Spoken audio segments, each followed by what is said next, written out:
ফজরের নামাজ 5 ওয়াক্ত মেয়ে ছেলেরা নামাজ পড়ুন। কারণ আল্লাহর নবী বলেছেন, শুনে নিন, আল্লাহর নবী বলেছেন কোন মেয়ে ছেলে যদি 3টে কাজ করতে পারে, কয়টা? 3টে কাজ। মা বোনরা শুনে নিন, আজকের এতগুলো মা বোন এসেছেন, আমি আপনাদের বলে যাচ্ছি, ভাই হয়ে দাদা হয়ে বলে যাচ্ছি, কি ছেলের মতো হয়ে বলে যাচ্ছি অনেকে, কোন মেয়ে ছেলে যদি 3টে কাজ করতে পারে, 1 নাম্বার, কোন মেয়ে ছেলে যদি 5 ওয়াক্ত নামাজ আদায় করতে পারে, ওই মেয়েটি যদি রমজান মাসে রোজা আদায় করতে পারে, 3 নাম্বার, ওই মেয়েটি যদি নিজের সতীত্বকে বজায় রেখে, ভাষাটাকে একটু ভালো করে ফলো করুন, নিজের সতীত্বকে বজায় রেখে স্বামীর সেবা যদি করতে পারে। নিজের সতীত্ব কথাটা কেন বললাম শুনে রেখে দিন। অনেক মেয়ে ছেলে আছে, স্বামী বিবাহ করে 3 মাসের জন্য চলে গেছে দিল্লি, বোম্বাই, মিরাট, সুরাট, গুজরাট, হায়দ্রাবাদ, আহমেদাবাদে চলে গেছে। 6 মাস পরে আসবে স্বামী, তোমাকে বিশ্বাস করে রেখেছে, বিয়ে করে গিয়ে তোমাকে রেখে চলে গেছে। তুমি করলে কি? সেই স্বামীর আমানতের খেয়ানত করলে। আর খুলে বললাম না, জ্ঞানী যারা বোঝে তারা শুধু ইশারায়, বেশি খুললাম না। এই জন্য বলে দিচ্ছি মা বোন, বড় দায়িত্ব। শুধু শুধু মেয়েদের বলে লাভ নেই, মেয়েদেরও শুনতে হবে, ছেলেদেরকেও বলে দিচ্ছি বন্ধুরা, তুমি বিবাহ করলে, তুমি বিবাহ করার পরে তোমার স্ত্রীর প্রেগনেন্ট, তোমার স্ত্রীর পেটে বাচ্চা 7, 8, 9, 10 মাস প্লাস আরো 2 মাস, এই 6টা মাস তুমি করলে কি? তোমার স্ত্রীর পেটে বাচ্চা, তুমি জেনায় লিপ্ত হয়ে গেলে, খবরদার, তুমি আমানতের খেয়ানত করতে পারবে না। এত সহজ জিনিস নয়, ইসলাম কোনোদিন এক পেশে কথা বলে না। 2 নাম্বার হলো, কোন মেয়ে ছেলে যদি 5 ওয়াক্ত নামাজ আদায় করতে পারে। 3 নাম্বার হলো কি? কোন মেয়ে ছেলে নিজের সতীত্বকে বজায় রেখে, বারে বারে বলছি কথাটা, সতীত্বকে বজায় রেখে স্বামীর যদি সেবা করতে পারে, ওই মেয়েটি জান্নাতের যে কোনো দরজা দিয়ে জান্নাতে প্রবেশ করবে। জোরে বলুন সুবহানাল্লাহ। আর ছেলেদের জান্নাত পাওয়া মেয়েদের থেকে আরো সহজ, ছেলেদের জান্নাত পাওয়া মেয়েদের থেকে আরো সহজ। বলবো বলবো বলবো হ্যাঁ, ছেলেদের জান্নাত পাওয়া মেয়েদের থেকে কত সহজ দেখে নিন। নামাজ পড়তে হবে, রোজা রাখতে হবে, অর্থ থাকলে হজ করতে হবে, যাকাত আদায় করতে হবে, স্ত্রীর হক আদায় করতে হবে, ছেলে মেয়ের হক আদায় করতে হবে, পিতা মাতার সেবা যত্ন করতে হবে, ভাই ভাই মিলেমিশে চলতে হবে, প্রতিবেশীর উপকার করতে হবে, হালাল খাবার খেতে হবে, হালাল ইনকাম করতে হবে। এত কিছু করার পরে মালটাকে ডানি পাল্লায় মাপা হবে। এবার বুঝতে পারছেন? পুরুষদের জান্নাত পাওয়া খুব কঠিন, খুব কঠিন। এ পুরুষ শুনে নাও, তুমি ভেবো না তুমি নামাজ পড়লে জান্নাতি। কোন মৌলবি শেখালো? তুমি নামাজ পড়েছো তোমার নিজের সেফটির জন্য। তুমি নামাজ পড়ে যখন জান্নাতে ঢুকতে যাবে, পেছন দিক থেকে জামার কলার ধরে টানবে কে জানো? তোমার মা, তোমার বোন, তোমার স্ত্রী, তোমার মেয়ে। একজন মেয়ে ছেলে জাহান্নামায় যাবে, 4 জন পুরুষকে জাহান্নামায় ঢোকাবে। একটা মেয়ে ছেলে জাহান্নামায় যাবে, 4 জন পুরুষকে জাহান্নামায় ঢোকাবে। 1 নাম্বার হলো তার বাপ, 2 নাম্বার তার ভাই, 3 নাম্বার তার স্বামী, 4 নাম্বার তার পেটের ছেলে। তুমি নামাজ পড়ে জান্নাতে ঢুকতে যাবে, এমন সময় পেছন দিক থেকে তোমার মেয়ে এসে জামার কলার ধরে টানবে। আল্লাহ আমার বাপ জন্ম দিয়েছিল, একটা বারের জন্য বলেনে পাক না পাক, হারাম হালাল, বৈধ অবৈধ কিছুই বলেনে। আজকের আমি জাহান্নামায় যাবার মূলে হলো এই বাপ। এর নামাজ পড়া সত্ত্বেও একে আগে জাহান্নামায় ঢোকাও। ছোট্ট একটা কথা আপনাদের বলি, ছোট্ট কথা বলি। আমি যদি এত লোকের সামনে, এই ক্যামেরার সামনে, মিডিয়াদের সামনে, এত লোকের সামনে যদি আমি ছুরি বের করে আপনাদের ইমাম সাহেবকে যদি মেরে দিই এখনই, আপনারা দেখলেন তো, দেখার পরে আমার বিরুদ্ধে কোর্টে সাক্ষ্য দেবেন, তাই তো? কোর্টে সাক্ষ্য দিয়ে কি বলবেন? যে এই মাওলানা সাহেব আমাদের ইমাম সাহেবকে ডাইরেক্ট এত লোকের সামনে ক্যামেরা বন্দি আছে, ছুরি মেরে দিয়েছি, ইনি একজন খুনি। তাই কোর্টের বিচারক করবে কি, আমাকে ফাঁসির মঞ্চে ঝুলিয়ে দেবে বা যাবজ্জীবন কারাদণ্ড দেবে। তাহলে আপনারা আমার খুনটাকে চোখে দেখতে পেয়েছেন, তাই আপনারা সাক্ষী দিয়েছেন। এমনও খুনি বসে আছে এখানে, এমনও মেয়ে ছেলে বেটা ছেলে দাঁড়িয়ে বসে আছে, খুন করেছে তারা। সেই খুনিগুলোর বিচার কারা করবে? সেই খুনিগুলোর বিচার আল্লাহ করবে। সেই খুনিদের নাম বলছি, শুনে নেন মা বোন বাবাজিরা। এই কোরআন সাক্ষী দিয়েছে, এই কোরআনে আল্লাহ বলে দিয়েছে, লা তাকতুলু আওলাদাকুম মিন খাশিয়াতি ইমলাক নাহনু নারযুকুকুম ওয়া ইয়্যাহুম ইন্না কতলাকুম কানা খিতুআন কাবীরা। 5 নম্বর 15 নম্বর পারা 4 নম্বর পৃষ্ঠা 6 নম্বর লাইন, সূরার নাম সূরা বনী ইসরাঈল। আল্লাহ বললেন, তোমরা তোমাদের সন্তানদেরকে খাবার ভয়ে হত্যা করো না। নাহনু নারযুকুকুম ওয়া ইয়্যাহুম, আমি আল্লাহ তোমাদেরও খাওয়াই তাদেরও খাওয়াই। তাদের হত্যা করা হলো মহাপাপ।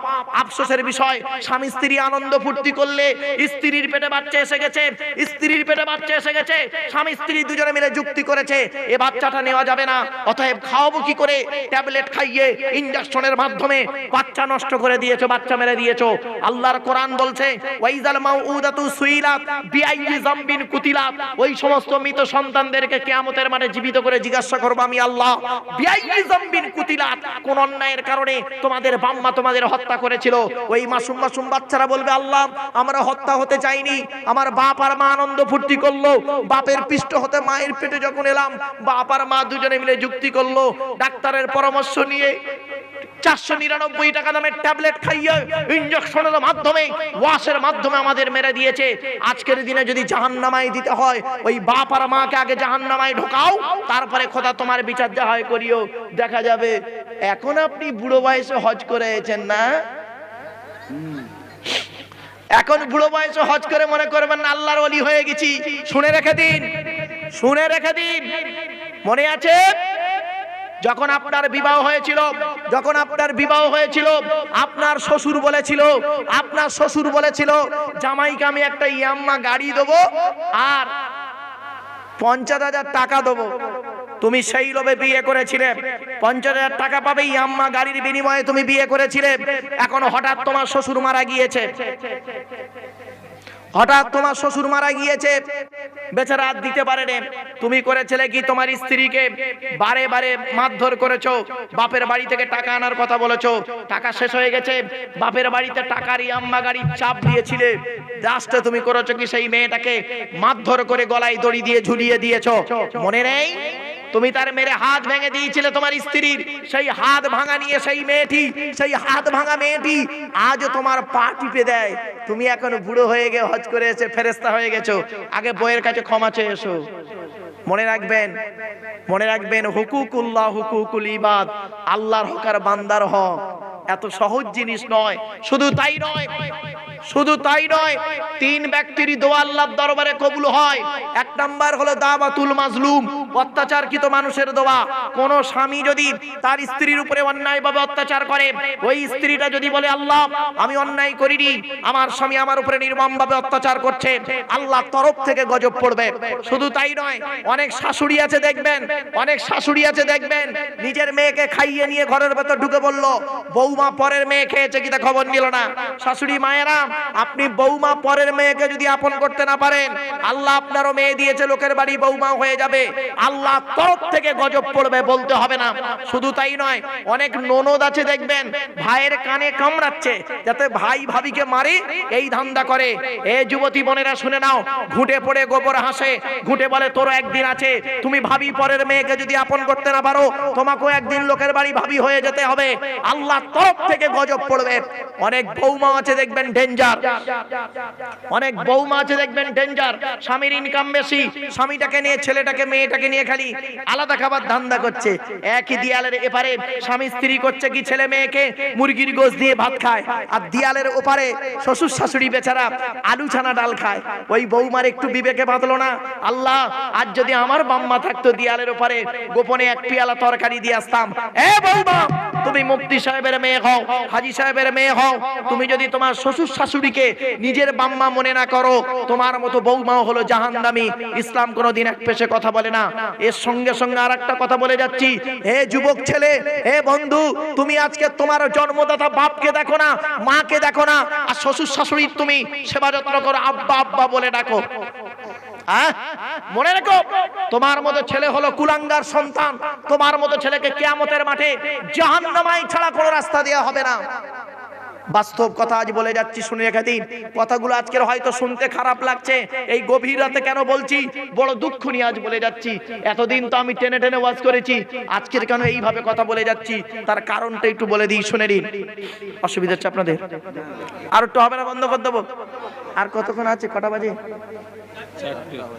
4টে বেজে গেছে। বাবা, আচ্ছা ঠিক আছে, দাঁড়া 1 মিনিট শুনে নিন। এই ছেলে, তোমার বাপের টাকায় তুমি লেখাপড়া শিখেছো, মায়ের গহনা বেচা টাকায় তুমি চাকরি পেয়েছো। চাকরি পাওয়ার পরে 3 মাসের মাইনে একসঙ্গে পেয়ে তুমি তোমার শ্বশুর শাশুড়িকে বউকে নিয়ে তুমি সেলিব্রেট করেছিলে, কিন্তু অবাগিনী মায়ের একটা ওষুধ কেনার পয়সা দাওনি।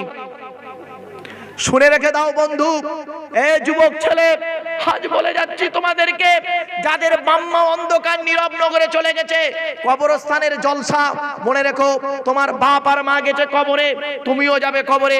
একটা মা 10টা ছেলেকে ভালোবাসা দিয়ে মানুষ করতে পারে, কিন্তু 10টা ছেলে একটা মার ভাত দিতে পারে না। এ বলে তুই দেখ, ও বলে তুই দেখ, ঠিক না বেটি?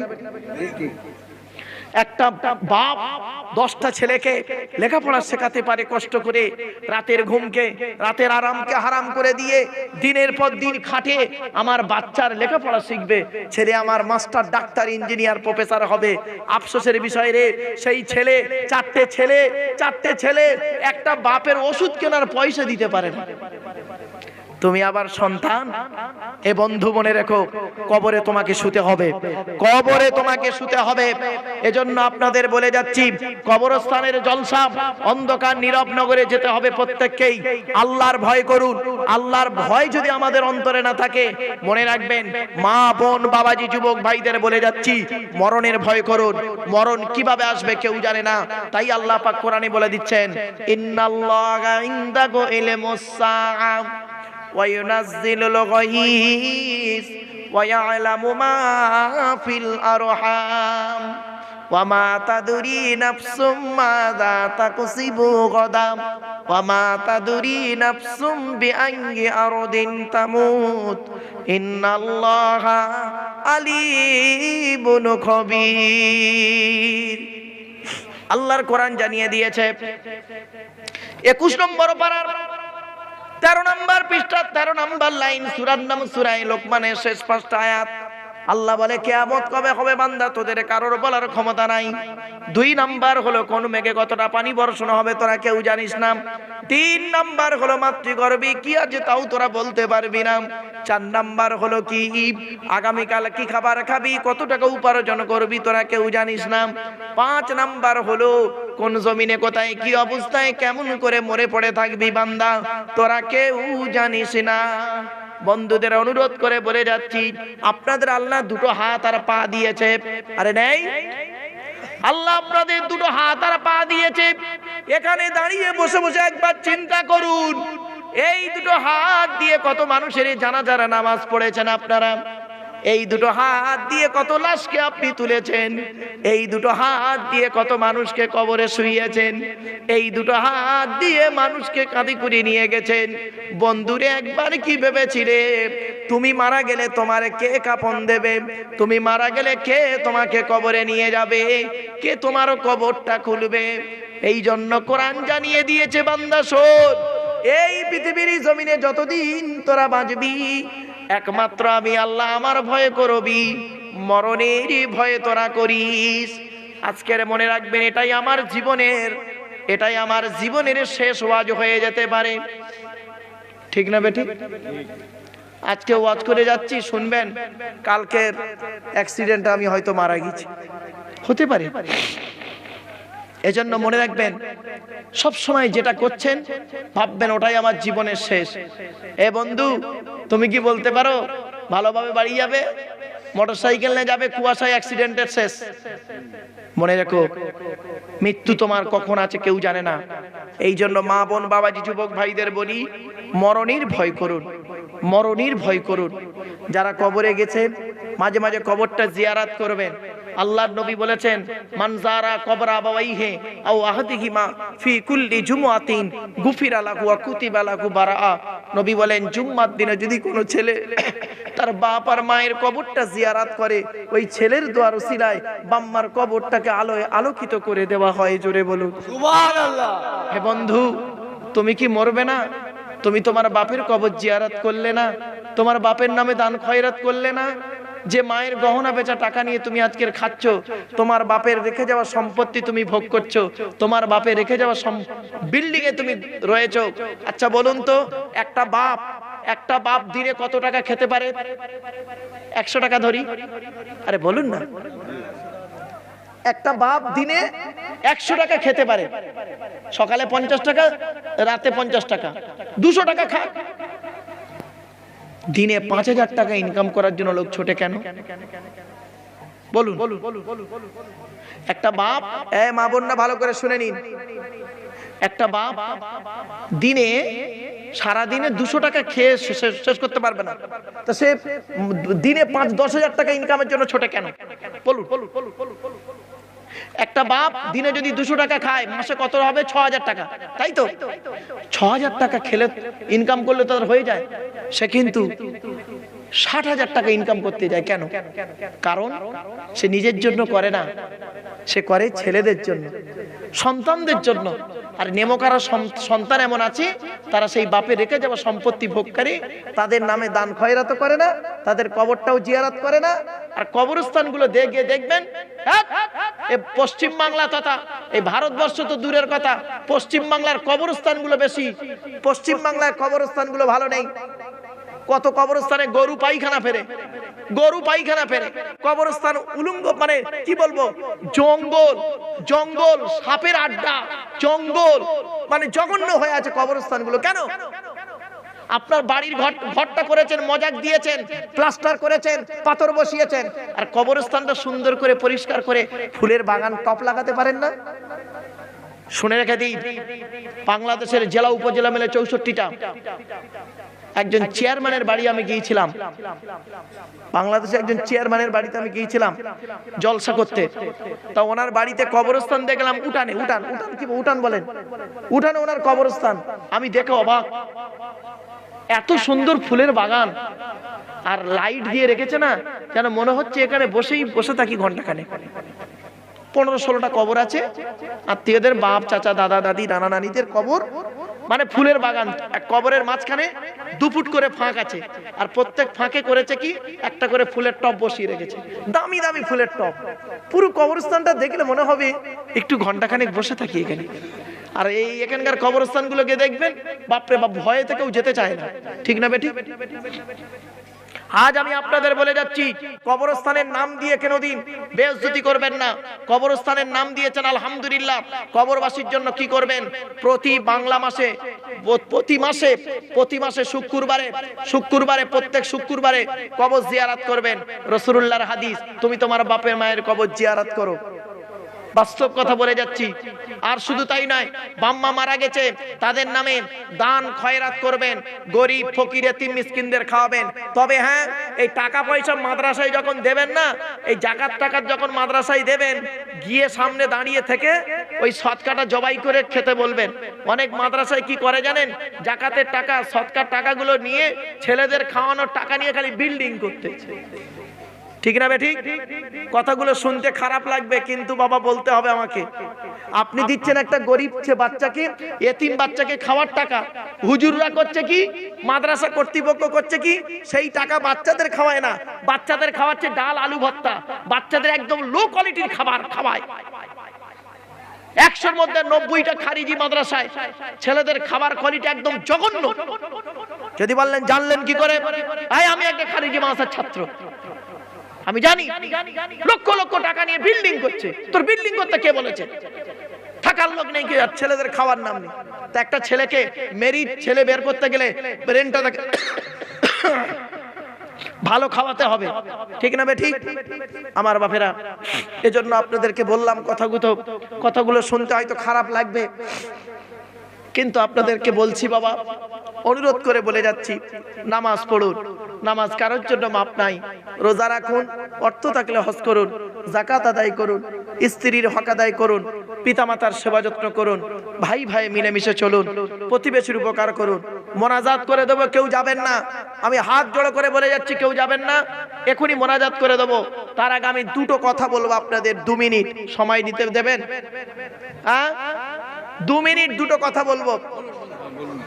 এক নাম্বার শুনে নিন, 5 ওয়াক্ত নামাজ পড়বেন, রোজা রাখবেন, অর্থ থাকলে হজ করবেন, যাকাত আদায় করবেন, স্ত্রীর হক আদায় করবেন, পিতামাতার সেবা যত্ন করবেন, ভাই ভাই মিলেমিশে চলবেন, প্রতিবেশীর উপকার করবেন, হিন্দু মুসলমান কাঁধে কাঁধ মিলিয়ে চলবেন, সাম্প্রদায়িক সম্প্রীতি বজায় রেখে চলবেন। খবরদার উঁচু নিচু করতে যাবেন না। আর একটা গুরুত্বপূর্ণ কথা আপনাদের বলে যাচ্ছি, যে কথাটা বলার জন্য 2 মিনিট সময় নিয়েছি, সেটা হলো কি, সামনে 2021-এ ইলেকশন আছে, আপনারা জানেন, ভোট ফান্ডামেন্টাল রাইট হলো ভোট যাকে খুশি তাকে আপনারা দেবেন। আমি কোনোদিন বলতে পারবো না মেনশন করে একে দাও ওকে দাও, তবে একটা অনুরোধ করে যাচ্ছি আপনাদের কাছে, সরবেরিয়া গ্রামবাসীর কাছে, মেদিনীপুরের মানুষের কাছে একটা অনুরোধ, ভোট যাকে খুশি তাকে দেবেন। একটা অনুরোধ রইল আপনাদের কাছে, স্ত্রীদেরকে বিধবা করবেন না, স্ত্রীদের বিধবা করবেন না, মাসুম মাসুম বাচ্চাদেরকে ইয়েতিম করবেন না। আপনি যাকে এমএলএ বানানোর জন্য, এমপি বানানোর জন্য, এমএলএ বানানোর জন্য আপনি নিজের জীবন দিয়ে চলে যাচ্ছেন, তো ওই লোকটা এমএলএ হয়ে কোনোদিন আপনার বাড়ি এসে বলবেন আপনার স্ত্রীকে, আপনার স্বামী আমাকে এমএলএ বানানোর জন্য তার জীবন দিয়ে চলে গেছে, আমি আপনার স্বামীর জন্য তো কিছুই করতে পারলাম না, তবে একটা কাজ করছি, এত লোকের সামনে আমার হাতের আঙুল থেকে 1 ফোঁটা রক্ত বের করে আপনার স্বামীর নামটা সাদা কাগজে রক্ত দিয়ে লিখে দিচ্ছি। এতটুকু কাজ করবে না। যে ব্যক্তি আপনার জন্য, আপনি যার জন্য জীবন দিয়ে চলে যাবেন, সে ব্যক্তি আপনার যদি মনে না রাখে, আপনি কেন তার জন্য জীবন দিতে যাবেন? ফান্ডামেন্টাল রাইট হলো ভোট যাকে খুশি তাকে দেবেন।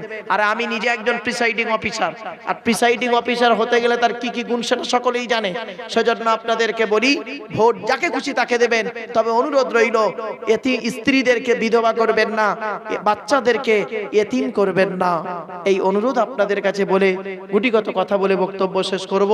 সকলে বিসমিল্লাহ সহ সূরা ফাতিহা শরীফ একবার, 3 বার সূরা ইখলাস, কুল আল্লাহ, বেজোর সংখ্যা কয়েকবার দরুদ শরীফ পড়ুন, এখনই মোনাজাত হয়ে যাবে।